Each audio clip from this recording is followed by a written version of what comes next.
à tous. Dans l'essentiel de l'actualité économique, il y a d'abord cette nouvelle hausse du taux de remplissage de nos barrages. Il a franchi les 72%, soit 8% de plus qu'il y a un an. 6 barrages ont ainsi atteint un niveau optimal. Certains comme Mansour Dahbi ou encore Nakhla ont vu leur volume d'eau tripler. Les dernières pluies ont réussi à porter le taux de remplissage du barrage Yaqoub El Mansour de 16% l'an dernier à 100% aujourd'hui. Après Banque El Maghreb, c'est au tour du Haut Commissariat au Plan de publier son enquête sur le moral des patrons dans le secteur des industries. Par branche, l'enquête révèle que le moral des chefs d'entreprise dans le BTP est en demi-teinte. Il juge en effet les carnets de commandes peu garnis. Pour les pronostics, 44% des patrons sondés tablent sur une stagnation du secteur pour le 4e trimestre. Même constat du côté des industries de transformation.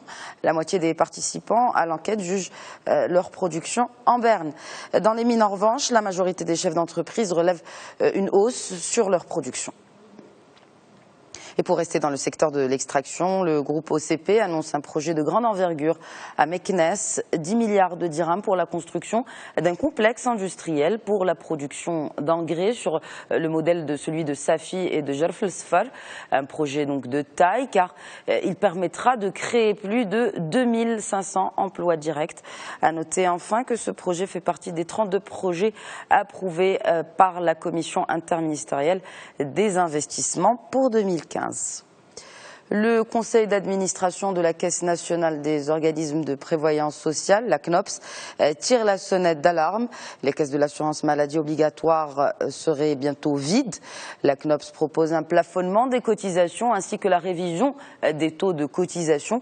Selon les prévisions, le rapport cotisation et prestations serait déficitaire pour 2015 de quelques 313 millions de dirhams. En Algérie, l'heure est à la cure d'austérité dans le sillage de la chute des cours de pétrole. Le gouvernement décide de geler les recrutements dans la fonction publique. Tous les secteurs sont concernés et ce n'est pas tout.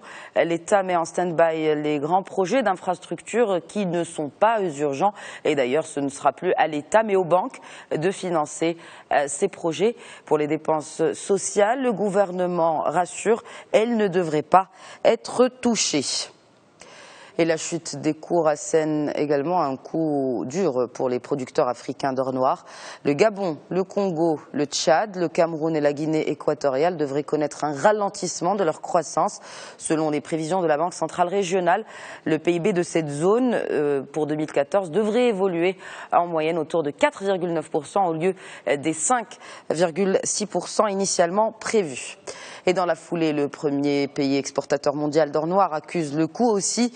L'Arabie saoudite prévoit un gros déficit pour son budget de 2015, plus de 38 milliards de dollars du jamais vu depuis 2011. À rappeler que les cours pétroliers ont perdu environ la moitié de leur valeur depuis juin dernier. Et si le baril reste sur les 60 dollars actuels, l'Arabie saoudite risque de perdre la moitié de ses revenus. Pourtant, lors de la dernière réunion de l'OPEP, le ministre du pétrole saoudien s'est déclaré contre toute baisse de production pour relancer les prix sur les marchés. Après Air France, c'est au tour de la compagnie low cost EasyJet de subir une grève chez le personnel navigant. La compagnie devrait annuler une quarantaine de vols au départ des aéroports français pour la journée de vendredi.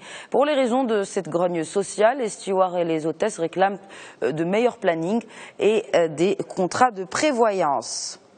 Et chez Coca-Cola, on se met au régime 2000 licenciements à travers le monde pour économiser 3 milliards de dollars en cause.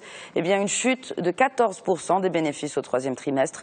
Le géant de la boisson pâtit de la concurrence rude des produits diététiques très en vogue en ce moment. Voilà donc pour l'essentiel de l'actualité économique. Excellente journée à tous.